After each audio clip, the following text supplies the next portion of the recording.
তো আজ এতে লেଟ୍ରେ ମାଛ ଆସିକି ମୁଁ ସବୁ ମାଛକୁ ବିକି ପାଇଲି କି ନାହିଁ ଭିଡ଼ିଓଟାକୁ ଶେଷ ପର୍ଯ୍ୟନ୍ତ ଦେଖନ୍ତୁ। ତ ଜୟ ଜଗନ୍ନାଥ ସାଙ୍ଗମାନେ, ଆଜି ହେଉଛି ଶୁକ୍ରବାର। ତ ଦୋକାନ ଆସି ଭଲସେ ସଫାସଫି କରିସାରିଲା ପରେ ମୁଁ ପଳେଇଥିଲି ଗୋଟେ ଗାଡ଼ିଆ କୂଳକୁ। ତ ଏଇ ଗାଡ଼ିଆ କୂଳେ ବାପା ସବୁ ଜାଲ ଭାଇମାନେ ଆମର ମାଛ ଧରୁଛନ୍ତି। ତ ମୁଁ ଆସିକି ଦେଖିଲି କି ସବୁ ମାଛ ସେ ଧରି ପକାଇଥିଲେ। ତ ଏ ମାଛ ବେଶୀ ପଙ୍କ ହେଇଥିବାରୁ ପାଣି ପକାଇ ଭଲସେ ସବୁ ସଫାସଫି କରିଦେଇଥିଲେ। ପାଣି ପକାଇ ଭଲସେ ସବୁ ସଫାସଫି କରିସାରିଲା ପରେ ବାପା ବି ମାଛ ନେଇକି ପଳେଇ ଆସିଲେ ଦୋକାନକୁ।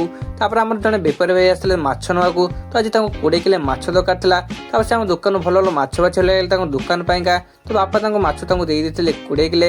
ତାପରେ ଗୋଟେ କଷ୍ଟମର ଆସିଥିଲେ ମାଛ ନେବାକୁ। ତ ତାଙ୍କୁ ଗୋଟେ ରୋହି ମାଛ ଦରକାର ଥିଲା। ତାଙ୍କ ରୋହି ମାଛକୁ ମୁଁ ଭଲସେ କାଟିବା ଲାଗିଗଲି। ତାପରେ ସେ ମୋତେ କହିଥିଲେ ମୋତେ ରାଉଣ୍ଡ ପିସ୍ କରିଦିଅନ୍ତୁ। ତାଙ୍କ ମାଛକୁ ରାଉଣ୍ଡ ପିସ୍ କରି ମୁଁ ସେ କଷ୍ଟମରକୁ ଦେଇ ଦେଇଥିଲି। ତାପରେ ଆମର ଗାଡ଼ିଆ ମାଲିକ ବି ଆସିଥିଲେ ତାଙ୍କ ଗାଡ଼ିର ସବୁ ମାଛ ନେଇକି। ତ ଏତେ ସାରା ମାଛ ନେଇକି ଆସିଲେ।